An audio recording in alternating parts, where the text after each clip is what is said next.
Hello friends, स्वागत है आप सभी लोगों का स्टडी पॉइंट में। ये उत्तराखंड का जीके का 8th वीडियो है जिसमें कि हम उत्तराखंड में जो चंद वंश रहा है उसके बारे में अध्ययन करेंगे। तो वीडियो शुरू करने से पहले आप चैनल को सब्सक्राइब कर लें और बेल आइकन को प्रेस कर लें ताकि नए वीडियो का नोटिफिकेशन आपको मिलता रहे। तो शुरू करते हैं चंद वंश। तो हमने लास्ट वीडियो में डिस्कस किया था कि किस तरीके से कत्यूरी शासन जो हुआ है यहाँ उत्तराखंड में उसका पतन होता है। तो उसके अंडर में विभिन्न जो सामंत शासन करते थे उन्होंने स्वतंत्र होने का प्रयास किया है। तो जैसे मान लें सपोज उस टाइम के उत्तराखंड ये रहा होगा और यहाँ उस पूरे राज्य पे कत्यूरी शासन करते थे और ये विभिन्न सामंतों के माध्यम से शासन किया करते थे। ठीक है, जैसे कि हम बात करते हैं पश्चिमी उत्तराखंड की, तो पश्चिमी उत्तराखंड में छोटे छोटे गढ़ हुआ करते थे और उन गढ़ पे अलग अलग सामंत शासन किया करते थे जो कि कत्यूरी को कर दिया करते थे। तो उसमें एक गढ़ हुआ करता था चांदपुर गढ़। ठीक है, तो चांदपुर गढ़ में पंवार वंश के सामंत हुआ करते थे जो कि कत्यूरी के कमज़ोर पड़ने पर चांदपुर गढ़ी में अलग से राज्य की स्थापना करेंगे और इस जो 52 गढ़ है इनको मिला करके एक नया राज्य बनाएंगे, नया राज्य बनाकर यहाँ पर पंवार वंश की स्थापना करेंगे। ठीक है, इसी तरीके से अगर हम बात करते हैं पूर्वी उत्तराखंड की, तो यहाँ पर चंद वंश के सामंत हुआ करते थे और कत्यूरी के कमज़ोर होने पर चंद वंश की स्थापना करेंगे।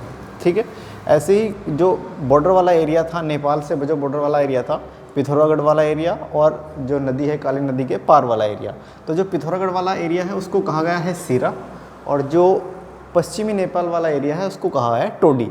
तो यहाँ पर सीरा और टोडी में जो सामंत नियुक्त होते थे उनको रैका कहा गया है, यानी सीरा और टोडी के रैका। ठीक है, तो जैसे ही कत्यूरी कमज़ोर हुए तो सीरा और टोडी में रैका ने अपना राज्य स्थापित कर दिया और इधर यहाँ पर जो पूर्वी उत्तराखंड था यहाँ पर चंद वंश ने अपना अलग राज्य स्टैब्लिश कर दिया। तो इस तरीके से जो कत्यूरी के बाद है ये पूरा राज्य 3 हिस्सों में डिवाइड हो गया और अलग अलग जो शासक थे वो शासन करने लगे। तो ये जो टोडी और सीरा के रैका हैं और चंदवंश था, इनमें पैरेलल में युद्ध चलता रहा, तो इनको हम एक साथ करके पढ़ेंगे।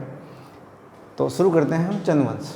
ठीक है, चंदवंश में क्या है कि जब कत्यूरी शासन किया करते थे यहाँ, तो एक व्यक्ति थे सोमचंद जो कि यहाँ तीर्थ यात्रा पर आए और जो शासक थे कत्यूरी के उस टाइम पे वो सोमचंद से इतने प्रभावित हुए कि अपनी पुत्री का विवाह उनके साथ किया और 15 बीघा ज़मीन उनको दहेज में दी। ठीक है, तो उस ज़मीन पर इन्होंने किले का निर्माण कराया जिसको राजबुंगा किला कहा जाता है। ठीक है, कहीं क्वेश्चन में कहीं एग्जाम में पूछा गया है कि राजबुंगा किले का निर्माण किसने कराया है, तो सोमचंद ने कराया है। और ये कहाँ पर है, ये जो किला इन्होंने निर्माण कराया था इस किले के चारों तरफ फिर आदमी जो है वो बस गए और रहने लगे।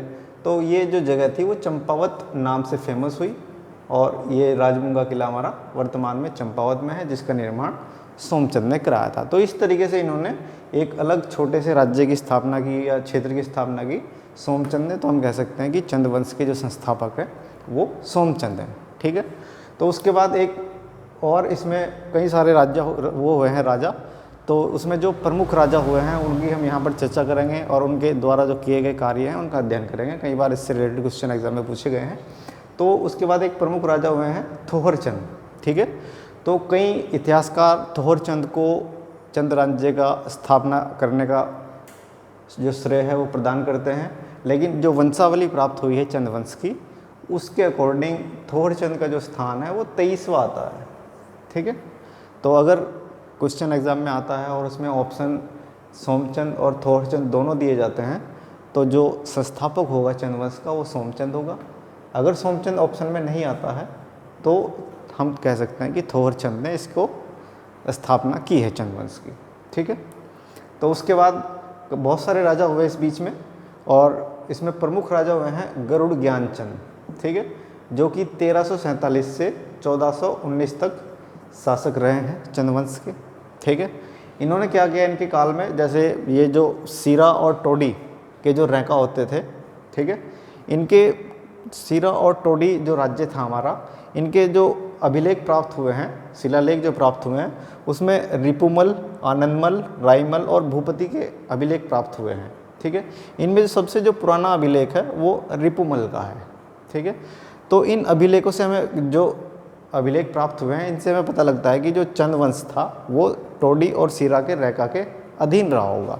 ठीक है, तो वही गरुड़ ज्ञानचंद जो है वो टोडी और सीरा के जो रैका थे उनको टैक्स देते थे और उनके अंडर में शासन किया करते थे। ठीक है, तो उस समय दिल्ली में जो शासक थे, दिल्ली के जो शासन थे वो सल्तनत काल के शासक हुआ करते थे और वहाँ पर तुगलक वंश शासन करता था दिल्ली में। तो गरुड़ ज्ञानचंद तुगलक वंश के जो शासक हुआ करते थे उनसे इन्होंने मुलाकात की और बहुत सारे उपहार इन्हें भेंट में दिए। तो उसके बदले तुगलक वंश के जो शासक थे उन्होंने गरुड़ ज्ञानचंद को गरुड़ की उपाधि तुगलक वंश के शासक ने दी है। ठीक है, और जो तराई क्षेत्र था, यानी कि जो ये वाला तो तराई क्षेत्र है बाजपुर वगैरह, ये इसकी जो जागीर है वो गरुड़ ज्ञानचंद को इन्होंने गिफ्ट में दी है।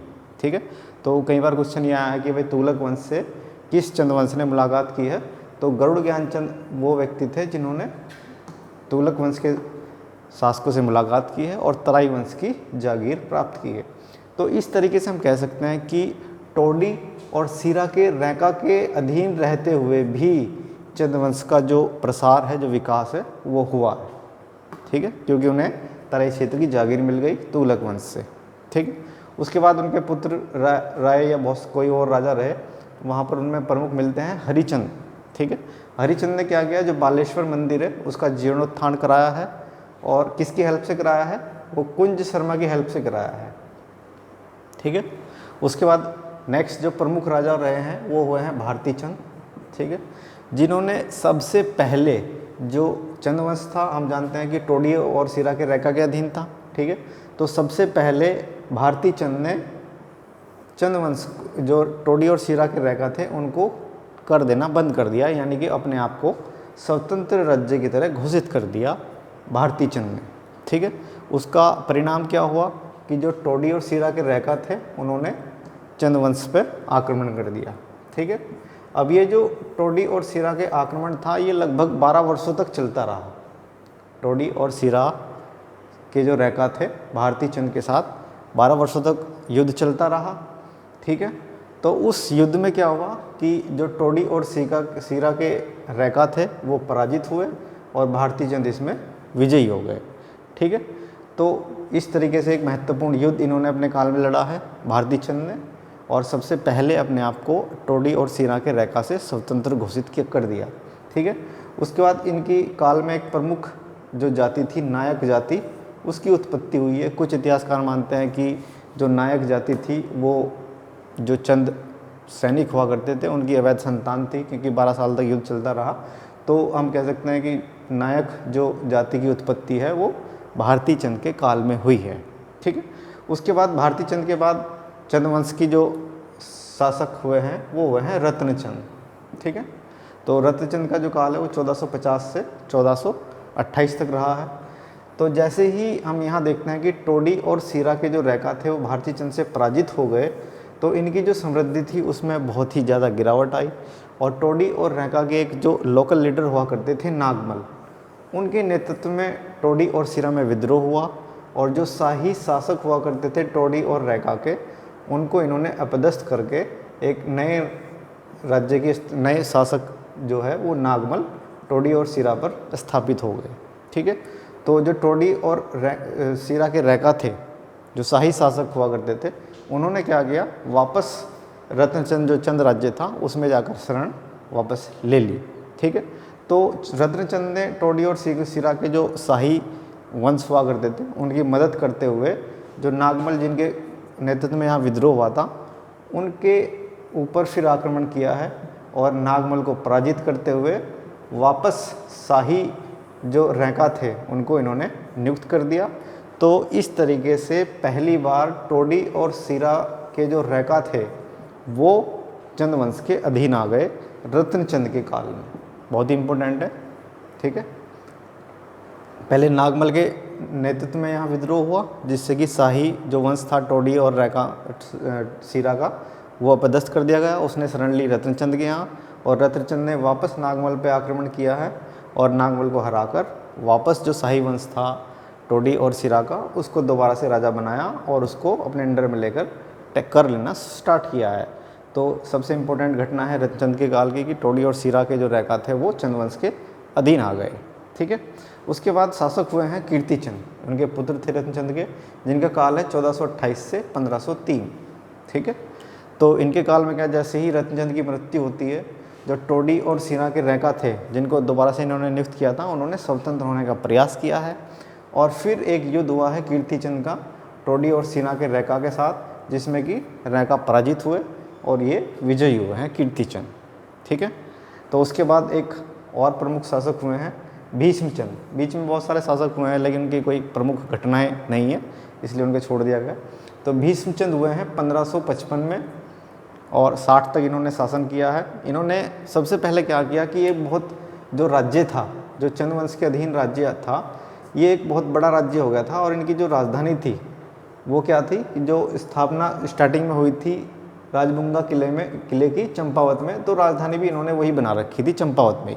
ठीक है, तो इस चंपावत की राजधानी को इन्होंने शिफ्ट करने का योजना बनाई कि इसको शिफ्ट करते हैं ताकि पूरे राज्य को जो है वो एक सही तरीके से प्रशासन किया जा सके। तो इस कारण से इन्होंने अल्मोड़ा में एक किले का निर्माण कराया है, खगमरा किला जिसको कहा गया है यहाँ अल्मोड़ा में, और राजधानी शिफ्ट करने की इनकी योजना थी। ठीक है, लेकिन इसी बीच इनकी मृत्यु हो जाती है और ये काम इनका अधूरा रह जाता है। ठीक है, तो उसके बाद जो कार्यकाल है वो बालो कल्याण चंद आए हैं, उनको हम नेक्स्ट वीडियो में पढ़ेंगे अभी। ठीक है।